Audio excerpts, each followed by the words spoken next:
सफ़र कर रहे हैं तो उसके साथ सफ़र करते हुए हम ये साबित करें कि मुसलमान ऐसा होता है कि किसी को तकलीफ देना नहीं चाहता, खुद तकलीफ बर्दाश्त करता है। मौलाना हुसैन अहमद मदनी रहमतुल्लाह अलैह एक मरतबा ट्रेन में सफ़र कर रहे थे और एक उसमें जंगल में यानी गैर मुस्लिम बैठा हुआ था, वो वहाँ ट्रेन के अंदर बैतुल खला के अंदर गया, लेकिन बैतुल खला जो है वो गंदगी से भरी हुई थी और वो वापस आ गया इसी तरह बगैर फरागत के। तो मौलाना हुसैन अहमद मदनी रहमतुल्लाह अलैह ने भाप लिया, जांच लिया कि इसने अपनी ज़रूरत को पूरा नहीं किया। वहाँ से मुझे अपनी सिप्पल के ऊपर अपने हाथ में एक बिजली को लपेटा और लपेट कर उस गंदगी को वहाँ से साफ किया और साफ करने के बाद उस शख्स को आकर कहा कि मालूम ऐसा होता है कि आप हाजत से फारिग होकर नहीं आए हैं। कहा कि वहाँ पर गंदगी भरी हुई है, मैं इसी तरह वापस आ गया। तो मौलाना हुसैन अहमद मदनी ने कहा कि मैं वहाँ से आया हूँ, वहाँ कोई गंदगी नहीं है, तुम्हें वैसे ही शुबा हुआ है।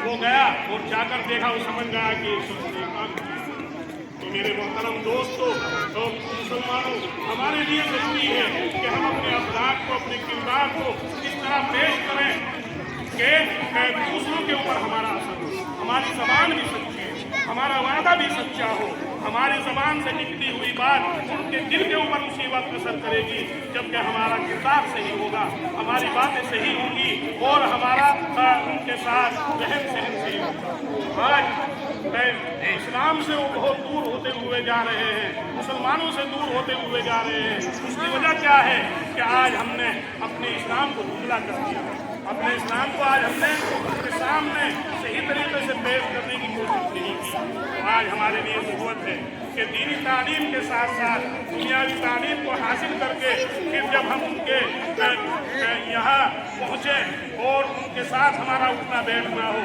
तो उससे फिर हम ये साबित करें कि हाँ मुसलमान एक ऐसा हो। तो आज का ये दिन 26 जनवरी का दिन ये अपने असलाफ और अजदाद की तारीख को याद करने का भी दिन है और ये भी है कि आज जो हमको मुकम्मल आज़ादी मिली हुई है, आज जो सुबह सवेरे कोई मंदिरों में जा रहा है, कोई मस्जिदों में अज़ान पढ़ रहा है, कोई अपने गुरुद्वारों में से आवाज़ दे रहा है, ये सब इसी दस्तूर की वजह से ये हक हमको मिल रहा है। अगर ये दस्तूर हमारा ना होता और ये दस्तूर ना बना हुआ होता तो आज ये हक हमको नहीं मिल सकता। लेकिन सबसे पहले ज़रूरत इस बात की है कि हम अपने आप को संवारें, अपने माहौल को संवारें, अपने समाज को संवारें ताकि दूसरे देखने वाले हमसे नफरत पैदा न करें। आज नफरत को नफरत से खत्म नहीं किया जा सकता, आग को आग से नहीं बुझाया जा सकता, आग को पानी से बुझाया जा सकता है, नफरत को मोहब्बत से बुझाया जा सकता है। लेकिन ये सब चीज़ें उसी वक्त पैदा होंगी जबकि हम कुरान और हदीस के मुताबिक अपनी ज़िंदगी को संवारने की कोशिश करेंगे और कुरान और हदीस में जो रहने सहने का एक तरीका हमको बताया गया उसके मुताबिक अमल करेंगे तो इंशाअल्लाह इस हिंदुस्तान के अंदर जिस तरह पहले खूबसूरती थी आज की खूबसूरती पैदा होगी और ये नफरतें दूर होंगी। आज जो झंडा लहराया जा रहा है इसके 3 रंग हैं। ये 3 रंग की वजह भी आप समझ लीजिए कि 3 रंग क्यों रखे हैं। इसके अंदर एक ये केसरी रंग रखा गया, इसके अंदर एक सफ़ेद रंग रखा गया, एक और एक हरा रंग रखा गया।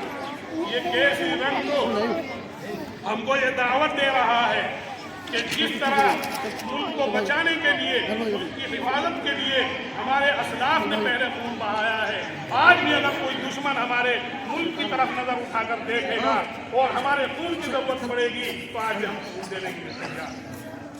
और ये सफ़ेद रंग हमको इस बात की दावत दे रहा है कि अगर किसी की तरफ से हमें कोई तकलीफ पहुंच जाए या किसी की तरफ से कोई नामुनासिब बात हमारे बारे में हमको मालूम हो तो उसको अपने दिल के अंदर हम ना रखें बल्कि उसको साफ कर दें, सफ़ेद कर दें। यानी जिस तरह सफ़ेद कपड़ा होता है उसके ऊपर धब्बा नहीं होता, इसी तरीके से हमारा दिल भी एक दूसरे की तरफ से सफ़ेद होना चाहिए। ना इत्तिफाक़ियाँ हो जाती हैं, आपस में नामुनासिब बात हो जाती है, लेकिन उनको दिल के अंदर न रखना चाहिए, उनको दिल से बाहर निकाल कर अपने दिल को बिल्कुल साफ बना लेना चाहिए। اور اس کے بعد میں پھر اپنے ملک کی خوشنمائی کے لیے ایسی محنت ہم کریں، اپنے ملک کے لیے اتنی جدوجہد ہم کریں کہ یہ ملک ہمارا ہرا بھرا سب ہو جائے، جس طرح یہ ہرا رنگ۔ تو یہ بہت زیادہ باتیں آپ حضرات کے سامنے آ چکی۔ سب سے زیادہ ضرورت اس بات کی ہے کہ ہم اپنے اجداد کی تاریخ کو اچھی طرح یاد کریں، اور یاد کرنے کے بعد پھر اگر کہیں ضرورت پیش آئے تو ان کو صحیح انداز میں بیان کرنے کی کوشش کریں۔ تو اللہ رب العزت سے دعا ہے کہ اللہ تعالیٰ ہم سبھی کو اپنے ملک کو بچانے کے لیے آپس میں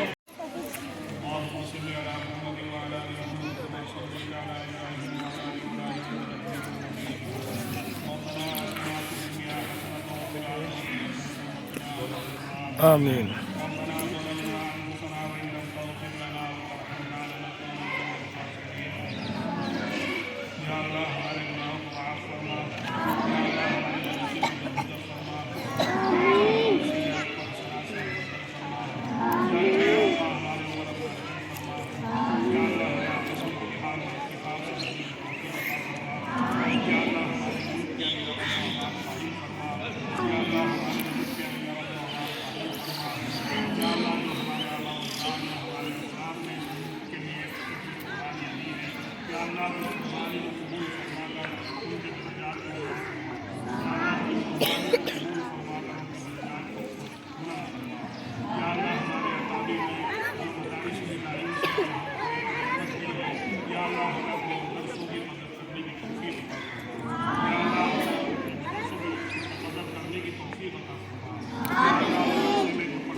بیمار ہے، یا اللہ میں شفا کاملہ عاجلہ مستقبلہ نصیب فرما۔